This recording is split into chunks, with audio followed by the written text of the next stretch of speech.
special. New on NFL Live today, awaiting a new deal, Trey Hendrickson says he thinks the Sharks are circling in Cincinnati right now. I'm a Floridian, so there's unprovoked shark attacks and there's provoked shark attacks. This is not something where I'm just twiddling my thumbs thinking, oh, how can I get the next one up? So, is there any way in your mind, Trey, that you would play this year on your current contract? No. Peter, this has really escalated if we're talking about Sharks. What do you make of the way Trey Hendrickson feels about all of this?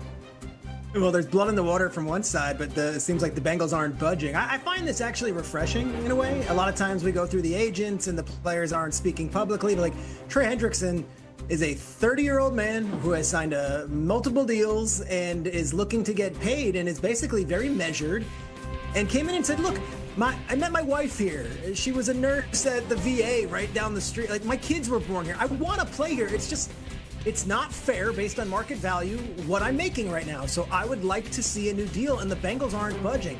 The Bengals came into this offseason, and as we progress more and more into the offseason, they had two priorities: pay Jamar Chase and pay T. Higgins. They did that. When the rubber hits the road, I don't know what else to say, but like this, to him to come to OTAs, not practice, dress like he's about to go play 18 on a nice course afterwards, and just talk directly to reporters in a very measured way is refreshing because you get to hear his side. The one distressing thing about this is that there were some text exchanges with Zach Taylor that he revealed that set him back and he was not happy with. You hate to see it get ugly, but like, guys, in the business world, this stuff happens, and I hate to say it, he is a great player, but when you see that 3 before someone's age, teams aren't lining up to pay you, and in this case, the Bengals were looking to hire and sign and give a big extension to their 2 young wide receivers, and they might not have been looking to pay this guy before his contract is up. And that's part of the frustration here, Peter, and I think that's one of the reasons that Trey Hendrickson is so upset right now. And for him to get to this point in mid-May, where he is speaking up and speaking out and wondering what's going on, that tells you the level of frustration that he's feeling and how serious he must be about his threat today not to play this upcoming season on his existing contract, which is scheduled to pay him $15.8 million. He has watched other pass rushers like Max Crosby in Las Vegas, like Myles Garrett in Cleveland, get paid upwards of $35, $40 million a year, which is way more than double, almost triple what he's scheduled to be making this year. And this comes after a year in which the Bengals told Trey Hendrickson to be on his best behavior, to produce, and everything would be taken care of. And Trey Hendrickson doesn't feel like it's getting taken care of, and he feels like he's getting the silent treatment, and he's done playing the good soldier, so he's speaking up and out. And this isn't going to go away until the contract gets done. So something has to give here, and we'll see how long this goes on in Cincinnati. He's been a good soldier. We just had the list of guys that have had back-to-back 17-sack seasons. It's a short list with Hall of Famers on it. Like, here's the reality. And then, look, he's had double-digit sacks, over 13 sacks in 4 of the last 5 years. Like, and then he's been a good teammate, like how he's handled his business, how he's been patient to get the last year of a deal when some of those guys you mentioned, Adam, weren't even in the very last year of their deal. So I think when you just look at that, Trey Hendrickson feels like he's, the team has not been loyal, upheld their end of the bargain, and quite frankly, I would agree when you look at it. Cincinnati not the only AFC North team with questions still to answer. Check this. Tim, that all sounds like it's in a great place. What do you make of Trey Hendrickson and his current contract dispute with the Cincinnati Bengals? Yeah, I think there are a lot of key things to what Trey Hendrickson said there. Like, he obviously, sounds like somebody that's, feels like it's gotten personal. He said as much, and he feels, I think, hurt by how the Bengals have handled this. He sounds like somebody that knows what he's kind of laid on the line for the organization. For some context, he's got 35 sacks in the last 2 years. Like, you could argue that he's been as good as any pass rusher in the NFL over that stretch. He's due to make $15 million. To be honest, like guys at his position, at his age, probably should be making more than $30 million a year. And so, look, the idea that he wants to, talk and try to work out a long-term deal, but he's feeling like there's not even a, good communication from the organization, I think has led him to the point where he's saying, like, wait a second, like, you know who I am. You know what kind of teammate I've been. You know what kind of member of this organization that I've been.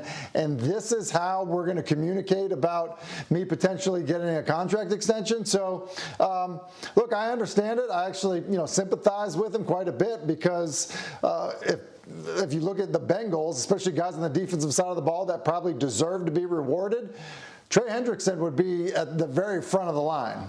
Sure, and look, they've had conversations throughout the offseason. They did get extensions done with their star wide receivers, Jamar Chase and T. Higgins, and obviously I think Trey Hendrickson felt like he would be next. They haven't been able to make it work. He's going to be 31 years old at some point this season, and that may be part of the holdup, but nonetheless, things do not seem to be in a great place between Trey Hendrickson and the Bengals. Now, back in February, Bengals quarterback Joe Burrow talked about the contract situations that were coming up this offseason in Cincinnati, and he had some suggestions on how they could make everybody happy.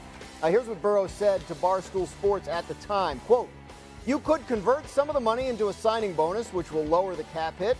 You can push some of the money to the back end of the contract. That lowers the cap hit. And then when you get to the back end of the contract, you can restructure it and convert it to a signing bonus. The Eagles are paying everybody. That seems like the way, whatever they're doing." So it all sounds simple. There's no doubt about it. When the Bengals have spoken publicly this offseason, they've talked about how they do have the cap space to extend all these guys, Tim. But what do you make of the Burrow side of all this? I'm sure he's happy they got Higgins and Chase done, but he would like Hendrickson there as well.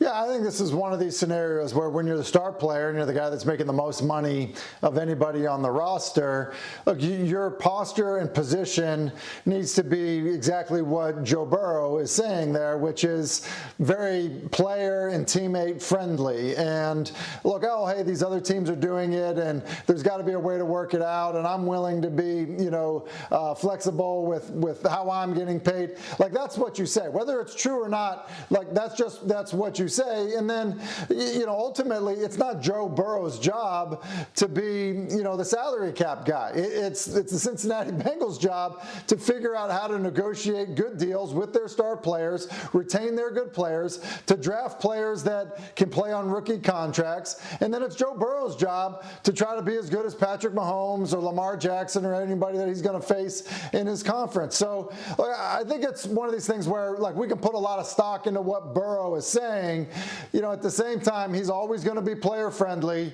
and ultimately the team has to decide that they're willing to reward their star players and structure them to deals that make sense. You mentioned Trey Hendrickson's age.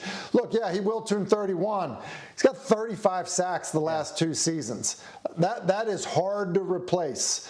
That is really hard to replace. And so I think when you look at it from Cincy's perspective, yeah, it's great to have 2-star wide receivers, but be careful because you might lose your best edge rusher.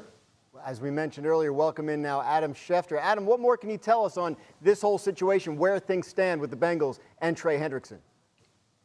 It's gotten personal now, Dan, between the Cincinnati Bengals and Trey Hendrickson. And for Trey Hendrickson to come out and say what he has said the last 2 days over the phone with me yesterday, in press conference settings today, that tells you how upset, bothered, and frustrated he is at the pace of these negotiations. If we go back to last year, he felt like he was told that all he had to do was come in, be a good soldier, produce on the field, and he would be rewarded. Well, he came in, he led the NFL in sacks, he didn't say anything, he went through the season and played as well as anybody in all of football, and now this offseason, at a time where he was going into an offseason when he was going into the last year of his contract, and he's scheduled to make $15.8 million this year, he's watched Max Crosby get north of $35 million a year. He's watched Myles Garrett get north of $40 million a year. And here Trey Hendrickson is scheduled to make $15.8 million with less time on his deal, closer to free agency, with a team that told him if he just did what he was supposed to last year, that he would be taken care of this year. And he's frustrated